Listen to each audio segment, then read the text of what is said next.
Alrighty, so before our final assessment tomorrow on our body paragraphs, I want to make sure that we try to include more meaningful connections, because we did a good job today including real life examples, and we were detailed, but I feel like we could take it a step further and enhance our writing a little bit more. So let's refresh our minds of our learning target. I can compose strong body paragraphs that include specific supporting details, real life examples, and meaningful connections that expand, enhance, and extend my writing. And we're doing this because we want to move our writing from ordinary to extraordinary. We don't want it to be the same as it was in 6th grade or even several months ago. So we talked about real life examples, yes? We talked about how they can enhance a body paragraph.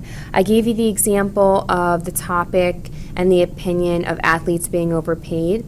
And my reason was athletes don't deserve the money they receive because we, the fans, have to end up paying ridiculous ticket prices in order to support their high salaries.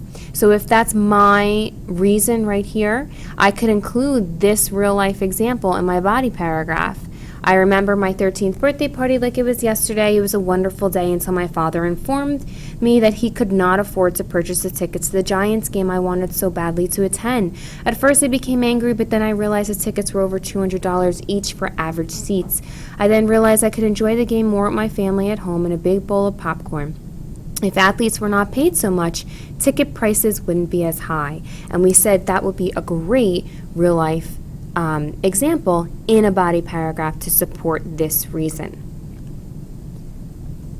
Now, we also talked about allusions, including allusions, historical figures, a time period in history, a current event, a literary character, a movie, a book, a poem, song, even a quote by another author. And we gave several examples of how this could strengthen your body paragraphs, but I don't think we know exactly how to put it in the body paragraph just yet, especially based on our topic for cell phones. One student gave a great example about mentioning the school shooting in Newtown, Connecticut. Now, because she had mentioned this enhanced her writing and made it much more persuasive. So we're going to look at an example. But remember, we've talked about meaningful connections since the beginning of the year. There's text to text, text to self, text to world, and text to media. We know that when we connect a text to another text, this could be a book, a poem, an article, a literary character, a myth, or a fable. If we're connecting the text or whatever it is we're writing about to ourselves or our lives, it's our own experiences. It's whatever we've observed from other people. If we're taking our text or whatever we're writing about and we connect it to the world, we're connecting it to current events or something that's happening in the news. A person in history, a time period in history. And if we're talking about text to media, okay, we're connecting our text to an aspect of media like a television show, a play, a movie, a music video, basically any type of music, even information about social networking. We know how to make all these personal connections from text to self, text to world, text to media, but we must infuse it in our writing if we want to enhance it. Now, we know the topic we've been working with on cell phones in the classroom, whether they should be allowed or they shouldn't be allowed. We're writing a letter to our principal. We've already identified this. But I want to give you an example of another body paragraph that includes a strong, meaningful connection. The reason for this body paragraph is the following. Furthermore, students may utilize their cell phones in inappropriate ways. So let's see what the student said. Here's the body paragraph, and I'm going to take you step by step. She first starts with a strong reason. Furthermore, students may utilize their cell phones in inappropriate ways. For example, if a student can keep their cell phones always on hand, they can easily destroy someone with a rumor within seconds through texting or tweeting, and even on Facebook. A student could text something inappropriate and send the message to everyone in the school in the push of a button, and this cruelty can contribute to cyberbullying. Cyberbullying can contribute to many things like a low self-esteem and even lead to suicide. Now, this is my supporting detail. Watch how I tie in to a meaningful connection.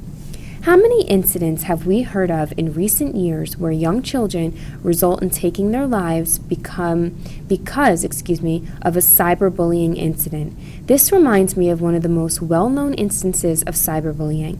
In the recent Tyler Clementi case, a college student was accused of cyberbullying his roommate to the point where his supposed friend and roommate, Tyler Clementi, took his life due to the humiliation and embarrassment his friend created. Instances like this could continue to happen if cell phones are allowed in school. Notice that I didn't say, "This reminds me of the Tyler Clementi case." I then went on for another few lines explaining the background of the case and what could happen, how this could happen if cell phones are allowed in school. So it's not just throwing in the meaningful connection, it's explaining it in much more detail and connecting it back to your original reason. Here's her second supporting detail. Also, students could take inappropriate pictures or videos in the locker room during school hours if cell phones were permitted in the building. Could you imagine the humiliation and embarrassment some students would feel? There should be a question mark there. It might even lead them to leaving school. Her third supporting detail? Furthermore, a student could record a teacher's class and then edit the video or audio to manipulate the teacher's instructions or intended message in a lesson, creating more havoc and unnecessary conflict for the teacher. And now here's her closure. Remember, we want a thought-provoking sentence or question for closure.